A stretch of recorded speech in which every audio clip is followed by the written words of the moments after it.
you very much, and thank you for coming out today to learn a little bit more about, Gary couldn't quite figure out the word, initiative, amendment, whatever,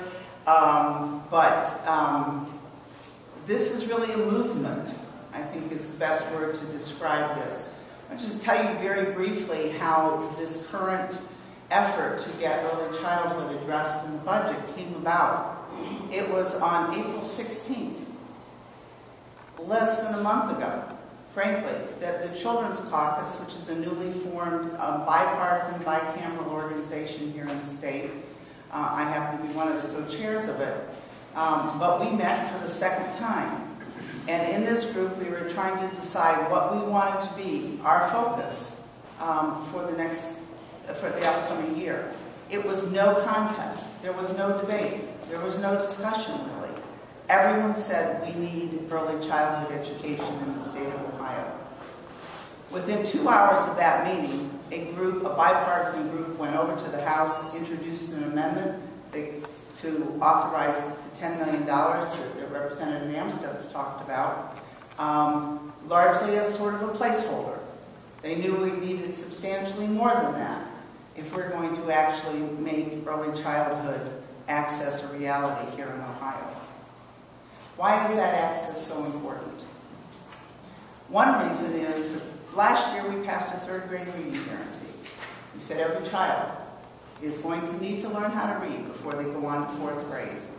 And as we looked at the challenges to that third grade reading guarantee, we realized the biggest challenges came in the fact that so many of our children come to kindergarten 2 or 3 years behind their peers, and we're trying to catch them up before third grade. And if we don't catch them up, they don't have a prayer of passing that third grade reading guarantee. It's too late when they hit kindergarten to start asking them to know basic things like their colors, their numbers, their alphabet. It's too late for them to find out in kindergarten what their last name is. Yet 50% of our entering kindergartners do not know those simple issues. So if we're going to be successful, if our children are going to be successful here in Ohio, we simply must provide access to early childhood education, not just as a 4-year-old, but as a 3-year-old. 1 year is helpful. 2 years is tremendously useful.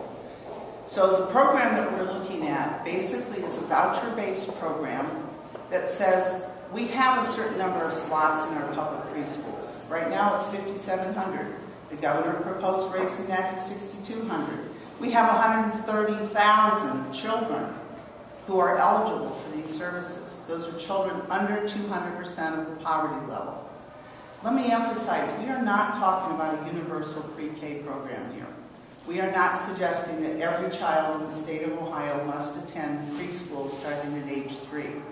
But the children who are at highest risk for dropping out of school, well, first not passing the third grade reading guarantee, and then dropping out of school, or needing remediation down the road, or ended up being incarcerated because they couldn't get a job and so they turned to crime. All of those things that have been laid out before. So this program is targeted at the children at greatest risk, 200% poverty or less, that we have good reason to believe are not going to be able to pass the first band in the crawl score, the kindergarten readiness test.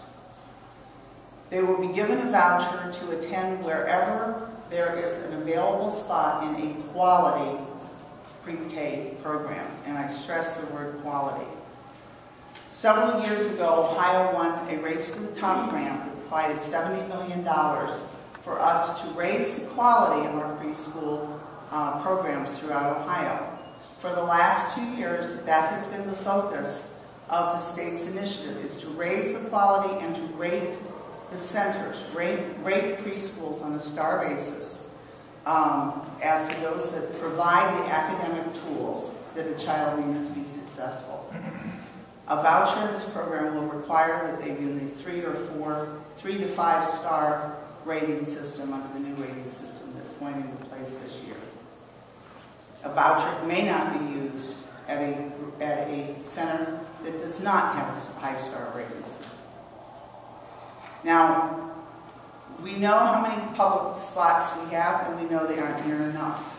There are, however, many high-quality private preschools across the state that will, the vouchers may be used at. This is a significant difference from the way we have approached funding up to this point. So that's the proposal on the table. It's like I said, it's barely a month old. We have come in very late in the budget process with this request. Frankly, most dollars have already been spent in this budget. So in order to reach the $100 million that we would like to reach, it's going to be a matter of taking money from some other program. That's going to be difficult. We may not be able to get it done in this budget. We will get every penny we can. We will dig and scratch until we can find as much as we can. And we will be back next year with a movement that is growing stronger and stronger every single day. I have never seen the outpouring of support in a bipartisan manner that we have seen on this particular issue in the last month. We had an absolutely packed hearing room last week when the Senate listened to testimony on this subject. So this is the beginning of something very important for Ohio. We are dedicated to turning the lives of many, many of our young children around in a very substantial, sustainable way, and appreciate your interest in this topic.